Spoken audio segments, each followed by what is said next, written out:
Welcome to the GTM Reset podcast. This is the audio edition of the salesXchange live show for CEOs and revenue leaders who already suspect that the standard business-to-business growth model is no longer fit for purpose. If your martech stack keeps growing, activity stays high, but revenue is still slow, costly, or unpredictable, this series is for you. Each episode explores what comes after traditional go-to-market thinking and what it means to replace fragmented activity with a new business operating system. This episode was originally broadcast as a live stream, so if Nigel refers to diagrams, frameworks, or on-screen illustrations, you can watch the full version using the link in the description. So let's get started.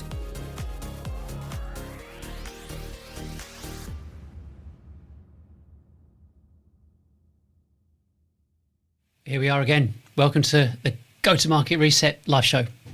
I'm Nigel Maine, if you've not been here before. Thanks for joining me. What we're going to be talking about today is going straight in there about visibility. One of the problems that we see and understand. If you see me looking over there, it's because that's where my kind of monitor screen is. So I just know that I know what I've got on the screen and what I'm actually doing. So visibility. It falls into two kind of categories. I think maybe I should just preface this with who we are, what we do. We're a go-to-market reset software-related company. We provide software infrastructure or business infrastructure to replace existing go-to-market operations because it does not work. We are all abundantly aware that the promises that have been made to us by go-to-market teams don't come to fruition, that the software that has promised goodness knows what doesn't really work. So you have to understand how this has come about, because you think, well, there's so many people talking about GTM engineering, go-to-market teams, go-to-market strategies. I mean, it's just everywhere. And the trouble is with marketing, everyone's a marketer. Literally, everyone knows this job and everyone knows how to do this. But the problem is, what people know and understand is driven and is founded in consumer-related marketing, not business marketing. And so what we see now is a great deal of dialogue and information and so on about go-to-market.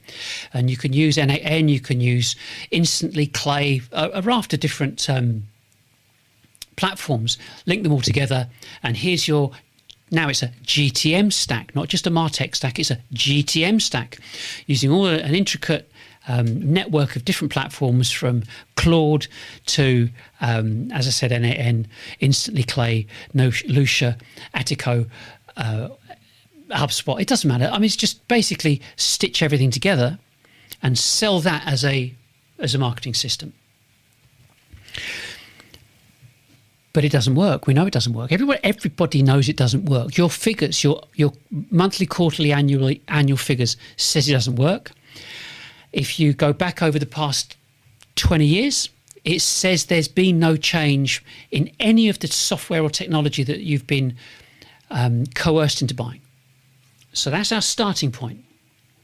So it's not working. So to understand and to evaluate this is very difficult, because everybody uses the same software. So everyone at the moment has got Demand Gen, Lead Gen, ABM, pay-per-click. You've got, whether it's HubSpot, Marketo, Eloqua, Pardot, or any of the other automation platforms. You've got CRM, so you've got Salesforce, HubSpot, Zoho, whatever. And everybody expects to be able to achieve some kind of USP. So that doesn't happen. We know it doesn't happen. So if everybody's got the same software, everybody's doing the same thing, and I've said this before, if you put every single marketing team in a circle. And there are 250,000 businesses that have 10 employees or more in the UK. So put them all around like a clock face, all round, and move them one place. Just move them, just shift them that way. Doesn't matter how big, how small, just shift them that way, or whichever way you can see that. Just move them one space round. And they would continue doing what they're doing. Because everybody works the same way. Everybody's got the same strategy, tactics and ops when it comes to doing their marketing. So do what you've always done, get what you've always got, and there is no USP. You have no USP over the next business. And, well, that's just how it is. And so when businesses say, well, we're not doing the figures, we're not, you have your sales kickoffs and you go, well, next year we're going to do much better, aren't we, guys? Rah, rah, rah. So you go, okay, well, if next year's going to be different, what are you going to do differently? What's going to happen? And this is where it kind of starts to fall apart, because nobody does anything differently. Same old, same old. Demand gen, lead gen, ABM, pay-per-click. Change the pictures. Change the text. That's it. But it doesn't work. So, it doesn't matter whether you've got 40 people or 4,000 people working for you. Visibility is a problem. And you look at the RFPs, you're not getting enough. You look at the actual numbers of appointments that are being achieved by the salespeople. Just forget everybody else for a minute, just the salespeople. How many appointments do your salespeople do on a daily basis? And some people will laugh and go, daily? Oh, okay, week. How many appointments do you do a week? New prospects. Weekly? You mean how many a month? Just think about that, because that's the infrequency of what happens. So you want to sustain and maintain your levels of business, but you're hardly seeing anyone. If you're not seeing new people, forget it. Nobody really pulls rabbits out of the hat. You go, oh, look, we've suddenly got this business. And that's the fundamental, critical problem within businesses. And so we have to look and concentrate on visibility. How do you achieve your visibility? That's the question. And if you're not succeeding at it in the visibility stakes, what are you doing that will increase or decrease that visibility? Because it all starts from visibility. We know that. You can't say, well, I tell you what, we've got this many appointments. You don't get the appointments without visibility. You don't get deals without appointments. So we can agree that sales is a numbers game without a shadow of a doubt. So, okay. So if sales is a numbers game, let's start working backwards. So you've got a close rate, so the numbers of deals, numbers of appointments that your salespeople do, and of those appointments that they do, how many deals do they get? Now, do you want to decide whether this is the ability of the salesperson or the ability of the company? That's important, not for me to think about, but for you. So working back from that, so if we go this way, if you've got the salesperson here, got the appointments, got the deals, how many calls did your BDRs have to make to find that person? How much outbound did you have to create for that BDR to call them? How many impressions did you need to actually get the information that gave the BDRs the information to call to make the appointment for the person to go and do the deal? It all rolls downhill completely. I keep bending down when I'm talking. I need to lift this up and just move that around a bit. That's a bit better. So when we're looking at this process, this visibility issue, the reality is absolutely nothing else matters except visibility, because everything flows from visibility. So what are you doing? What are we doing about it? Well, it's not completely straightforward, as we all know, because we've got this thing called GDPR. You might have heard of it. And people don't really want to have to think too much about it when it comes to B2B, because you can still send information to people and say, well, I think this is business relevant, therefore I'm sending it to you. Be a bit of a shocker if that were to change. But GDPR, in terms of you and I, individuals, we choose not to be found as you know, in our consumer lives. We don't want big tech, martech selling our data like they did with Cambridge Analytica. So we want our privacy. But then so do businesses. And so if you could see how this is, I suppose, fed, how it flows. So if in our private life we want anonymity, and that relates to GDPR and protection of data, the same would be said, therefore, for our business life. We want to remain anonymous, which is how we buy. I'm a director, you're a director. You don't put your personal email, your business email address out there for all and sundry. So if you want to buy something, you'll go and buy it. You'll remain anonymous, thank you very much, and you'll go and buy it. We will go and buy it.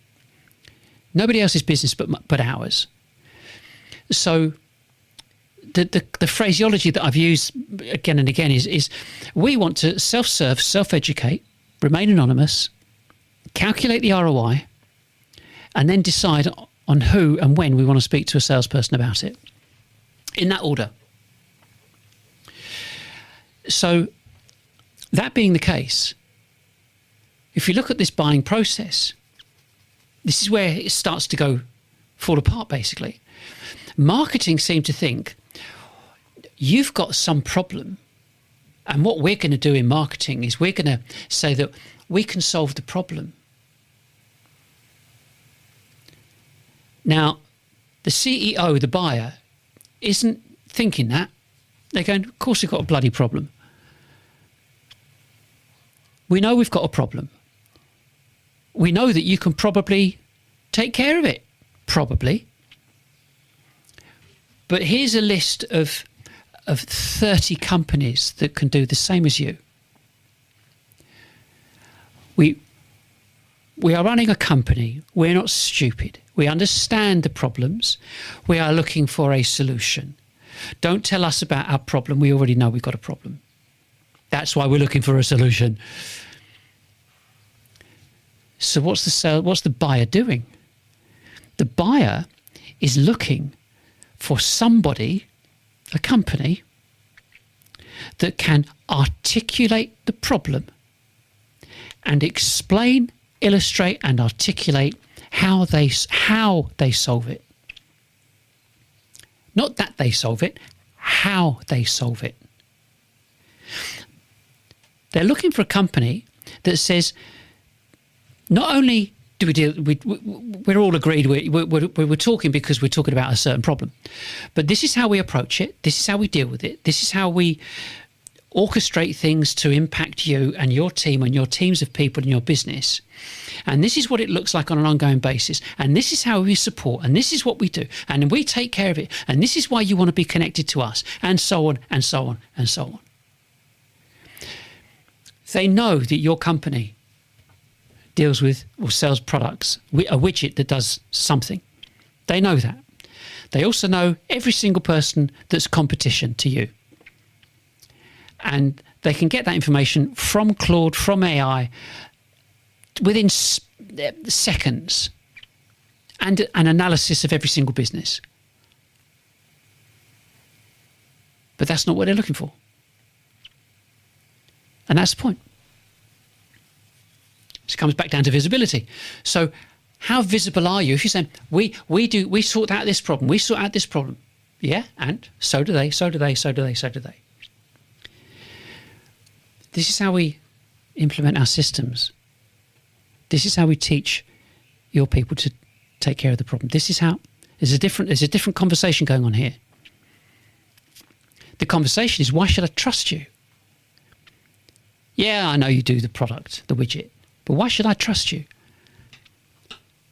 So, of course, when it comes to visibility, we're talking about this know, like, trust in advance. How do you do that?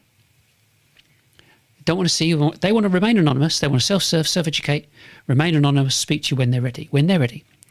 And if you look at that pyramid, I should really get. I mentioned this last week. I should because I'll come on to something I'm doing shortly, which is, where's my? Here we go. So we're looking at this PowerPoint. We're looking at this pyramid, and the pyramid says, as a business, we've got our mission, we've got our strategy, tactics, and operations, daily operations. And what that means is that you've got a 10-year mission. You go, well, that makes sense, 10 years. And so then you go, okay, you've got 10 years. You've then got 5 years to orchestrate a strategy. 3 years to look at your tactics and to look and manage and adjust your tactics. And annually, you've got your operations. And the point here is that if that's how it rolls, if that's how it works, let me put this on the screen. If that's how it works, and we've got this oops, let's make it a bit bigger. 10, 5, 3 and 1, monthly, quarterly. So that's what's happening for every business. Makes sense. All of it makes sense. And so because of this, the lead time, this getting to know, like, and trust, and the whole thing about self-serve, self-educate, find out and do, that takes, that kind of deciding, someone deciding their strategy could take 5 years. But here again, we're looking at this. If you look at across the bottom, if you've got a lead time of say 6 to 9 months, a sales cycle 6 to 9 months, that's when you know them. That's when they're visible. And Gartner and Forrester say, 85, 86% of the journey is done invisibly. Well, it's a pretty simple calculation. If 9 months and 86%, it equates to about 5 years, which fits back to the strategy time. Could be less. But overall, you're not going to know what they're doing because they want to self-serve, self-educate. So then if we look at what's happened in marketing, it started off 20 plus years ago that we'll get everyone on email. We want to grow our email lists. The likes of Yahoo and Ask Jeeves and the other, the older, I say older, but the search engines that were high, were quite visible then. Their valuation was based upon their lifetime value of the customer, and they established the lifetime value of the customer based upon the email connectivity they had. The bigger the email list, the more value was placed on the company. So thousands, millions of emails, the lifetime value of the customer would be X because that's how much they would be able to sell to them in the future. So therein lay the hiked up valuations. That was then. So how'd you get their email address? Offer them something. Give them something cheap, like a PDF. Offer it for free in exchange for their email address. Happy days. And the point was that if you've got PDFs that you're going to promote, what's the best way to do it? We've kind of built out some kind of automation if we can. So we're talking now 2006-07. It's called marketing automation. Except it wasn't just one thing for another. In exchange for that, I'll give you this. It started off with pay-per-click.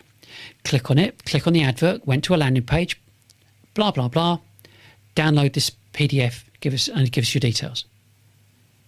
Because you were already interested, you already kind of invested in it slightly. Then that expanded more into B2B, became marketing automation. Now what happened, they went to your website, you had a marketing automation form, fill out the form, telesalesperson phones you up. It's 20 years ago. We've moved on. Everybody hates cold calls, especially in business. Waste of time, effort and money. On both parts. So you've now got this methodology that's been established and grounded in B2B selling, that it's got to be demand gen, lead gen, ABM, pay-per-click. And also, when the demand gen stuff stopped working with this, just doing the forms, it's like, it doesn't work. Are you doing ABM? And that was 2006, 7, 8, give or take, which is when demand gen started coming out, the likes of Marketo and so on. By 2016, that's when ABM came out, give or take. And the response was, that's not working because you're not speaking to and engaging with your stakeholders. So now you need to expand what you're doing and communicate to 16 people now who are the stakeholders that are influencing the purchasing decisions. 10 years later, 2026. What's happening now? In fact, it was some years ago, like 22, give or take. But we're 10 years later, yeah? What now? We're still not doing any business. Well, here's the thing. We're not quite sure what people are doing. Well, what do you mean? Well, it's called the dark social because we're not on their Slack messages. We're not finding out what they're talking about between themselves and so on. You go, whoa, wait a second. We don't know what they're talking about between themselves. Are you telling me they never spoke to each other before? No. I'm just saying now everyone's on Slack or this or that or some kind of messaging platform internally. But they spoke internally before. Well, yeah. So you're telling me that the whole marketing automation thing, that wasn't destined to work, and therefore nor was ABM destined to work because they were talking about it internally? Well, yeah, if you want to put it that way, yeah. So what you're telling us is that for the past 20 years, marketing automation, infrastructure, martech, big tech, martech has not actually worked at all because now you're saying it's dark social. Oh, people talk to each other. Yeah.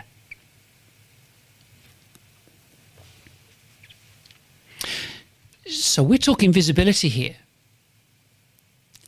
How do you think that's affected visibility? You as a business owner, you want visibility. No visibility, no business. And you've been told by this other group of people in marketing going, visibility is done this way. This is how you do it. This is how you do it. This is how you do it. And now we're at a point where they're saying, actually, we're not involved in the conversation at all.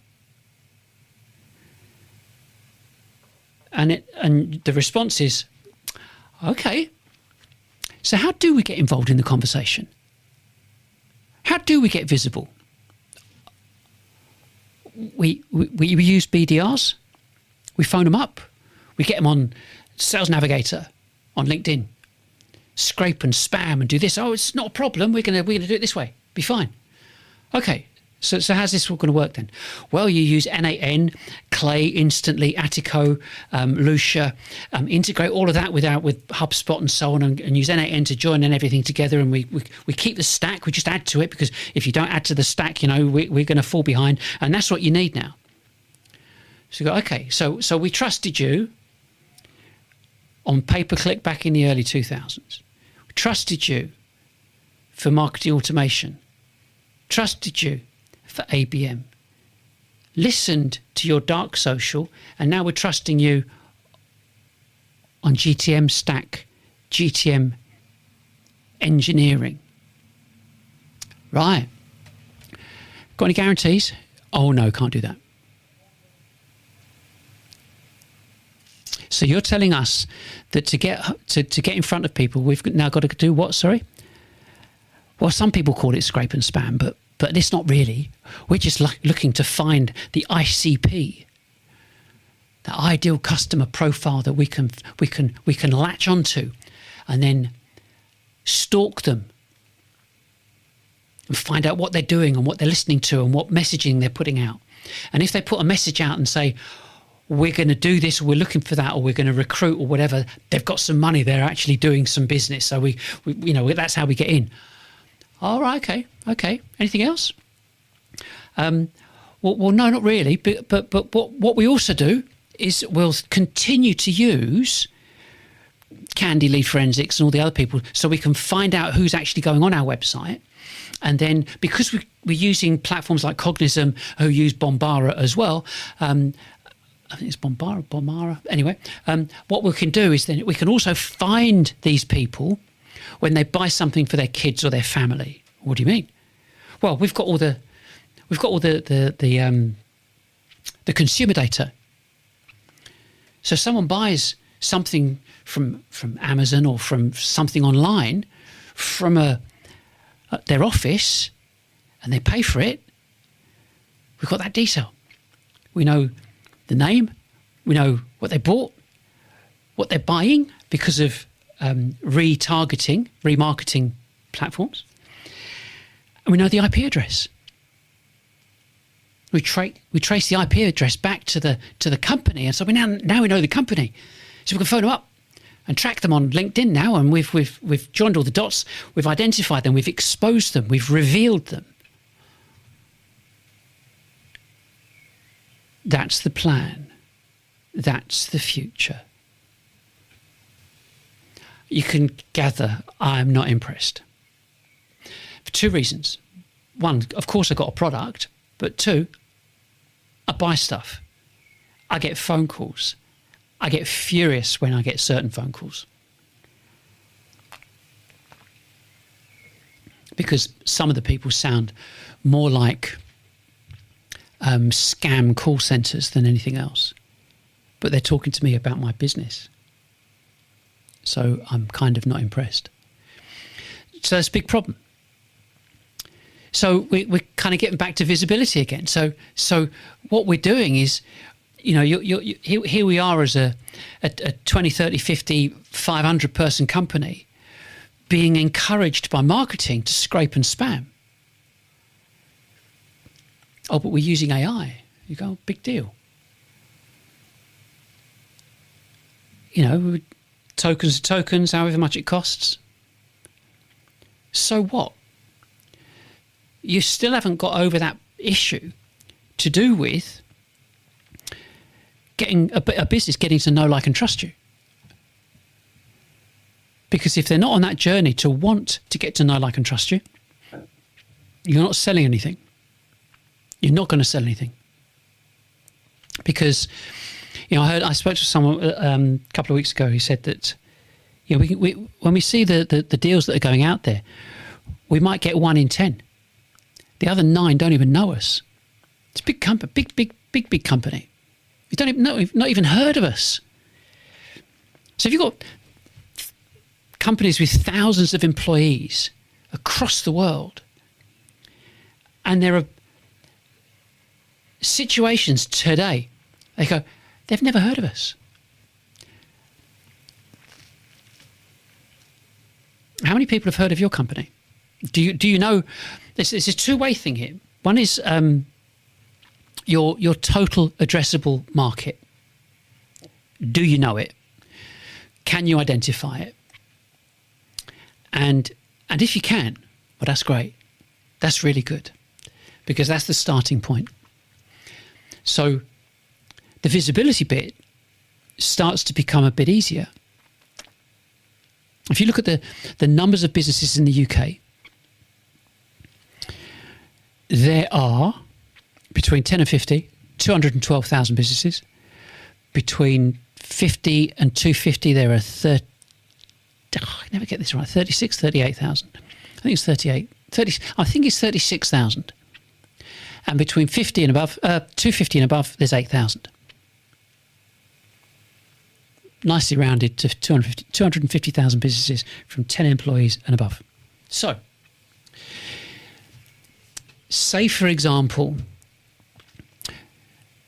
you've got a total addressable market that you can identify. Let's round it off, 10,000 businesses. Easy. So you've got 10,000 businesses. I know I've got another slide here which I can show. I'm sure I have. And if I haven't, I'll be upset. No.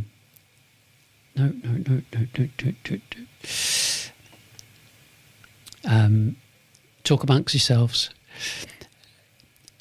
So 10,000 businesses.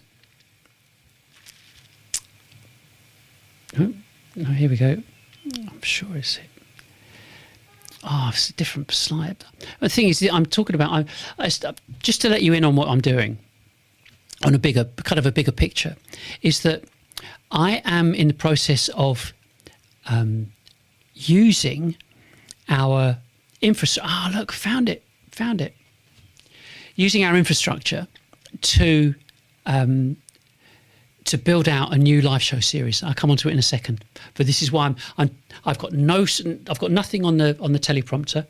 I've got my laptop, and I've been massively busy, because this is a really important aspect of being able to enable and empower businesses to do exactly what they need to do.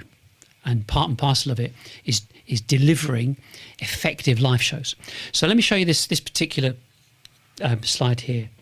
So there's your technology curve. That represents your entire market.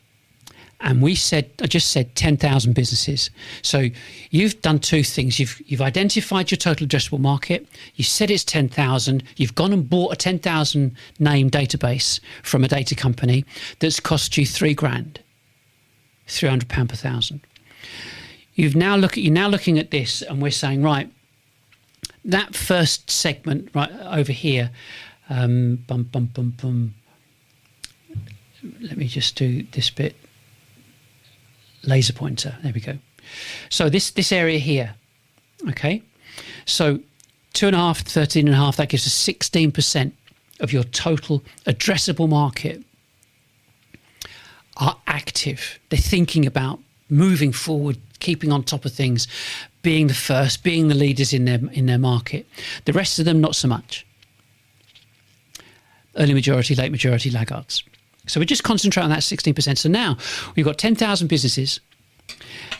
We've got 16% of them, fairly acceptable number, and they are looking on a regular basis. That's how they think. You send out an email to 10,000 businesses, costs £100, if that, every week. You also do banner adverts, and the way that works is that you upload the same 10,000 name database to LinkedIn. LinkedIn send banner adverts to the exact number of people that you've got identified through those emails. Two-pronged attack. Some stuff will go to spam, the banners won't.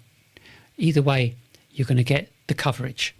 There is no other way except putting banners somewhere else, like another website, and that type of advertising, if that's what you wanted to do. But you could.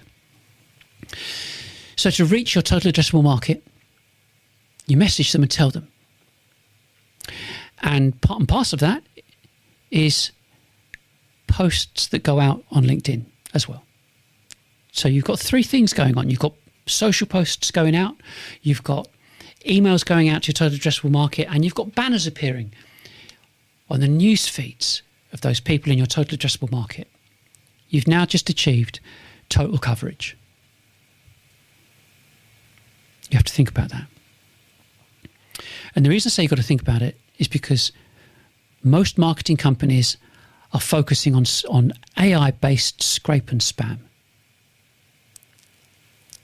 It doesn't work because of the messaging that's required is to say, we know you've got a problem. You wouldn't be looking at us if you didn't have a problem.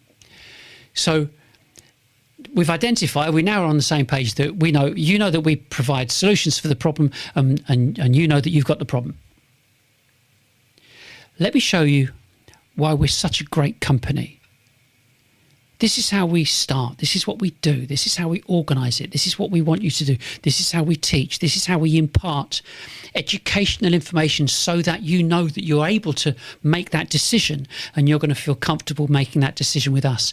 We are going to give you everything to help you get to know, like, and trust us, because we want your business, and the only way we can prove that we want your business is by demonstrating it to you this way around. So you're with me, yeah? So how does any company do that? It's going to be difficult to come out of that live show. It's going to be difficult. And so the only way you can even attempt to do that is looking at your existing infrastructure. We've moved away from this sales and marketing divide, this tension between sales and marketing. No, there is no tension. It's marketing telling everybody that salespeople can't sell. Yet your salespeople are the people that get the ink on the page, on the paper. They get the signed deal. But the thing is, you've got this constant marketing salespeople saying the leads are no good.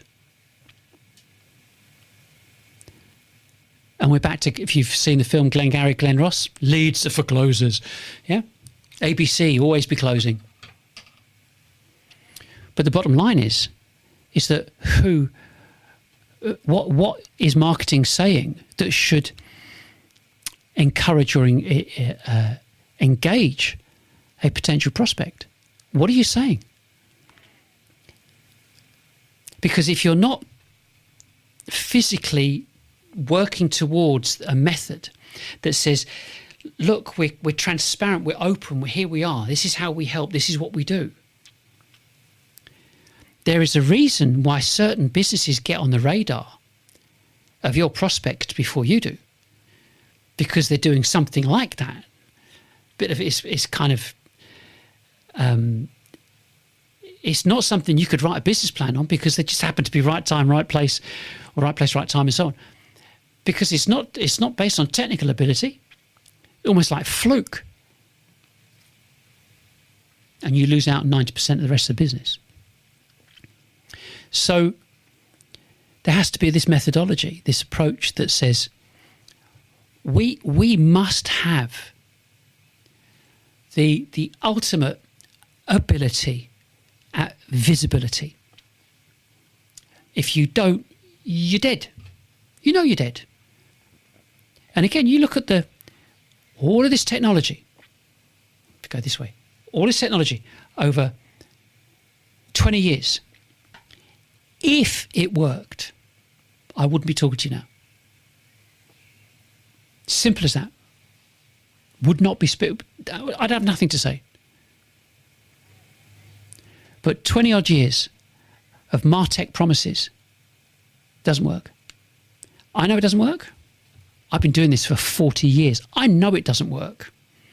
Everybody else knows it doesn't work, but they don't really want to say anything, because what else are you going to do? There's no point saying something works. Come to me with a solution. Don't come to me with problems.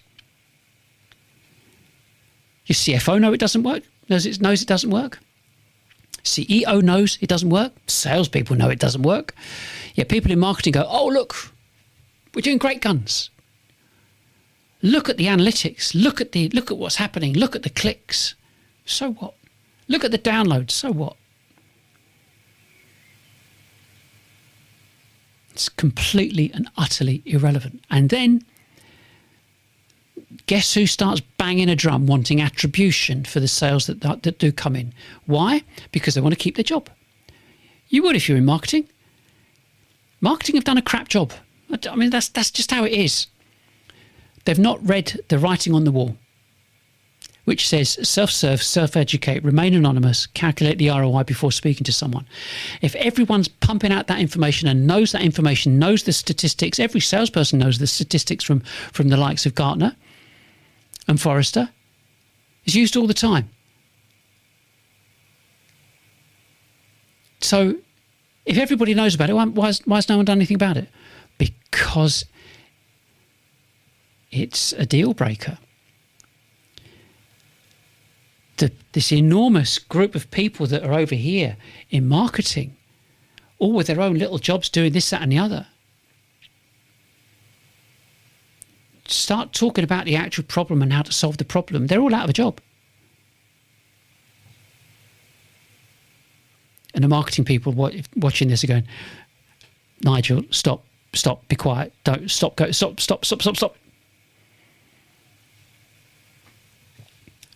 I know I'm right, but it's worse than that. It's no good someone just going, I think I'm right. If you look at the numbers of businesses that have gone bust over the past 25, 30 years, the statistics have remained stable. They shouldn't have remained stable at all, but they've remained stable. 20, 30, 50, 70.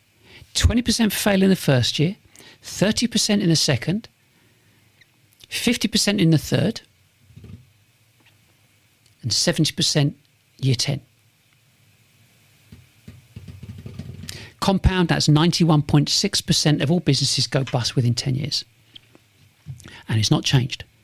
Why hasn't it changed? Because it should have changed if the marketing automation platforms and everything else was working. But it wasn't, because we know we've got to dark social. And the next iteration of generating new business is all scrape and spam. So there you have it. There's all the reasons why it's gone wrong.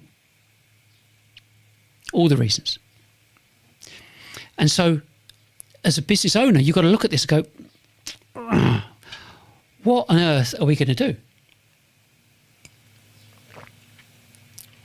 So I suppose this is the good bit, that if you look at this, it's our website, yeah. We've rebuilt this from the ground up, literally from the ground up. And if you've been following me for any length of time, you'll know I spent 40 years doing this, 25 years direct sales, running telecoms, voice up to voice over IP integration with CRMs and so on, and then moved directly into marketing. And I was a complete marketing automation fanboy, absolutely, until I realised it didn't work. And then moved into looking at alternatives, what was required. And it takes a long time when you do it by yourself. You know, you're looking at, not just looking at and observing. You can't just look and observe, you've got to do. And so testing different things, different methods and different strategies and different approaches to come up with what is the solution. I mean, partly it's not personal. I wanted to sell stuff at scale. Doesn't matter what it was. I didn't care what it was. I just wanted to sell at scale. And I can't. You can look at jumbo jets; they're big, yeah. But that wasn't it, because my life has always been in B2B. So how do I sell B2B stuff? Doesn't matter what it is, at scale. How can I make it happen again and again and again? And that's what drove me to keep pushing forward to try this and try that. And it started off with thinking it was cinematic quality video that you would do, and then lockdown, and then we moved on to this type of stuff, streaming. And that's one part of the solution. It's not the solution, it's just part of it, because it's this infrastructure. So if you look at what we've got here on the screen, at the top is the infrastructure. And you click on that, changes at the bottom. Then we've got the way that you reach out. We talked about this as a website, open access website, take the forms off it, social posts, emails, banners. And that section in itself, very clever. Come on to it. And then we've got the live show, Connect, which is an appointment making infrastructure, which I talked about. Or did I? It's one of those things. One talks about these things a lot. What we have, we reach out to businesses, do the live show, which is the call to action. At the call to action, you say, go to our website, click on the discovery button at the top right, and that will take you to a series of a multi-page form. Complete the form. That's our discovery, because we would do that in a face-to-face, but it saves time because you can get somebody else to do it rather than you have to do it yourself.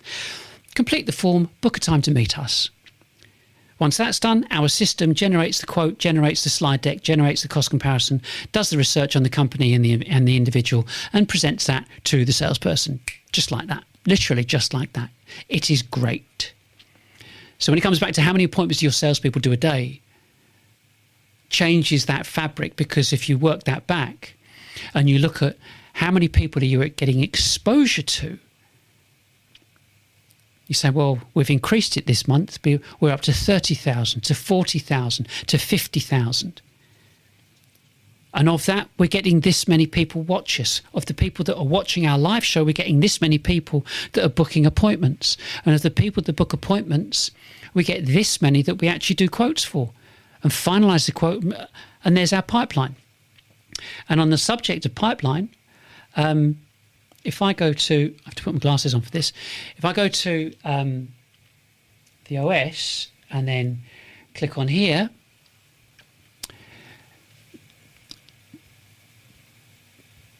I can't get it to enlarge. Doesn't matter. That page there, the revenue engine, there's your dashboard.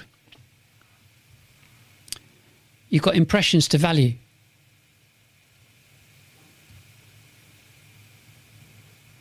Impressions to pipeline, and then there's the rest of the other screens and so on. But that's what this is about. It's not about anything other than how do us in this market, this business, how do we get to a point where we are looking at the appointments that we're making. Why isn't that? That's not refreshed, is it? I wonder why it didn't do that. See if it comes up again.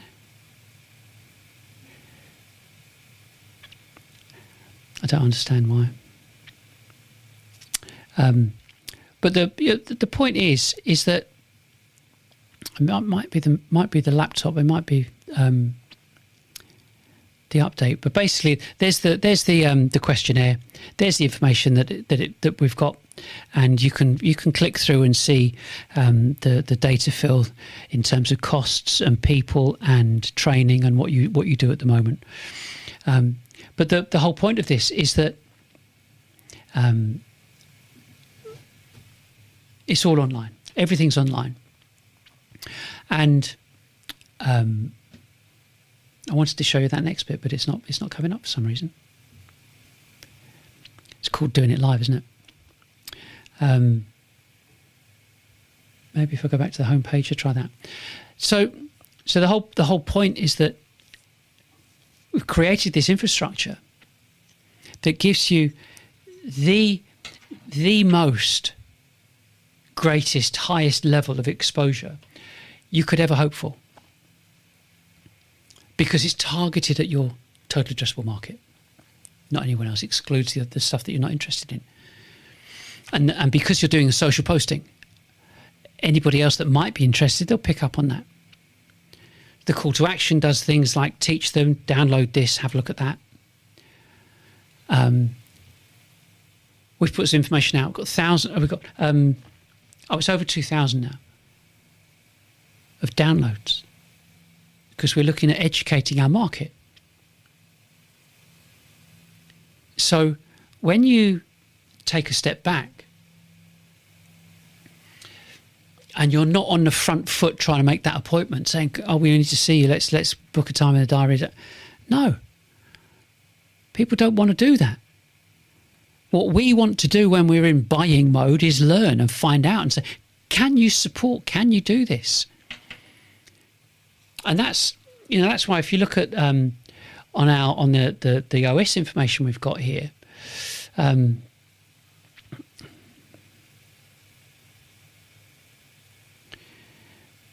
is it going to come up?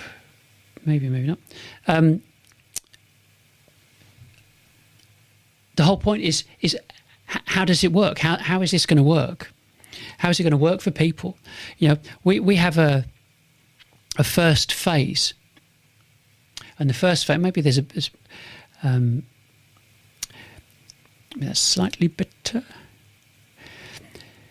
We've got a training course. Well, of course we have. But I say of course we have. We have a training course. So the training course is there to help businesses look at and re-evaluate, redefine and retrain when it comes to marketing or go-to-market. And we recommend the CEO and the VP of sales does this first. You might want to get your CMO involved if you think it's relevant. But the focus of this whole methodology and infrastructure is the appointment. I don't care about anything else. Not interested. The only thing that I'm interested in is the appointment. There you go. Happy smiley face. You got the appointment. So, and that's the point. That's the point of this. Nothing else matters about unless it's the appointment. And so if you have a methodology that communicates this information to businesses and says to them, look, you can get to know, like, and trust us anonymously. Read our information, come and join us online. And what you do online is, it doesn't have to be a talking head thing like this. I'm just kind of used to doing that. But the other point is that we have this this structure that says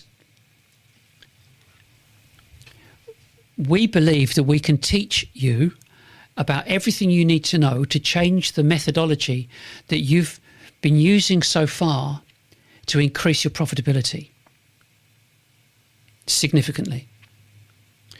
And the nature of this infrastructure is that you tell it what to do. And literally.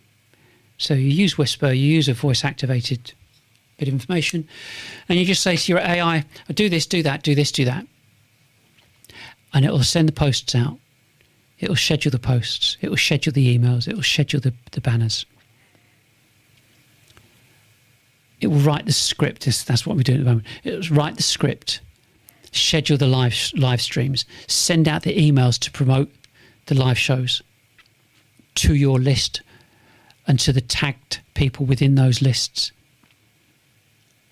and then process the information and post it back up online to keep promoting you, to maintain that visibility, which drives traffic to your live show, to encourage people to make a booking, to get to know you and to get you to quote them, and keep that cycle going autonomously. And I'm not going to go through it today, I'll do it next week. But we've created a closed loop. So it's not self-aware, it's not that, but it knows what's being sent out. It's looking at the responses that come back in. And I've stopped on here. You see the bottom right down here? That relates to this information on this page. Ask salesXchange here. This is an independent, autonomous, anonymous method to ask me any question through our knowledge base. There's 11 million words in there, everything I've written and my kind of 3.5 year conversation with AI. 11 million words. Ask anything. A combination of that and with everything else being in BigQuery means that we have the constant, instant ability to analyze absolutely everything that's happening with our entire queryable business. And on that note, I'm going to leave that for next week and share some information that A16Z, Y Combinator and other Silicon Valley investment companies are talking about, and to show you how we've structured ours with a a completely queryable business with 11 million words, which is 186 dummies books. And we're live on all of that now. So anyway, that's it for today. I know it's a bit of a talking head, but at the end of the day, what I say doesn't seem to be kind of mainstream, and it's not mainstream because it's not. The view is what else are you going to do? It's always the same. What else are you going to do? And we're saying now it's called salesXchange OS is what you're going to do. That's the next stage. Why would you do it? Because it absolutely slashes your costs, increases your visibility and profitability from day one. How you do that is up to you. This isn't a matter of saying get rid of a load of people. No, I'm not saying that. But what I'll leave you with is what IKEA did. Oh, and Salesforce. Salesforce they implemented AI and got rid of 4,000 people. Now they're paying for it. Okay. The next part was that my bell's going to go, I think.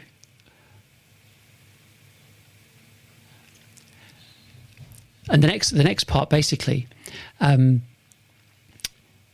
is that IKEA actually did the same. They implemented AI. And it could have got rid of 8,500 people. But instead they retrained them because they knew what AI was doing, knew the queries that AI was receiving, and retrained them and increased their turnover by 1.4 billion.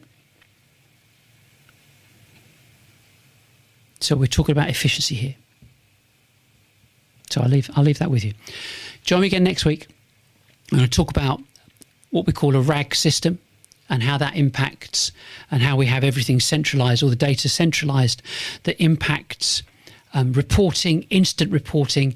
As a CEO, you say, I want to know X. And someone says, okay, well, I'll try and get a report done for that, and we'll get that put into Data Studio or something like that, into Looker.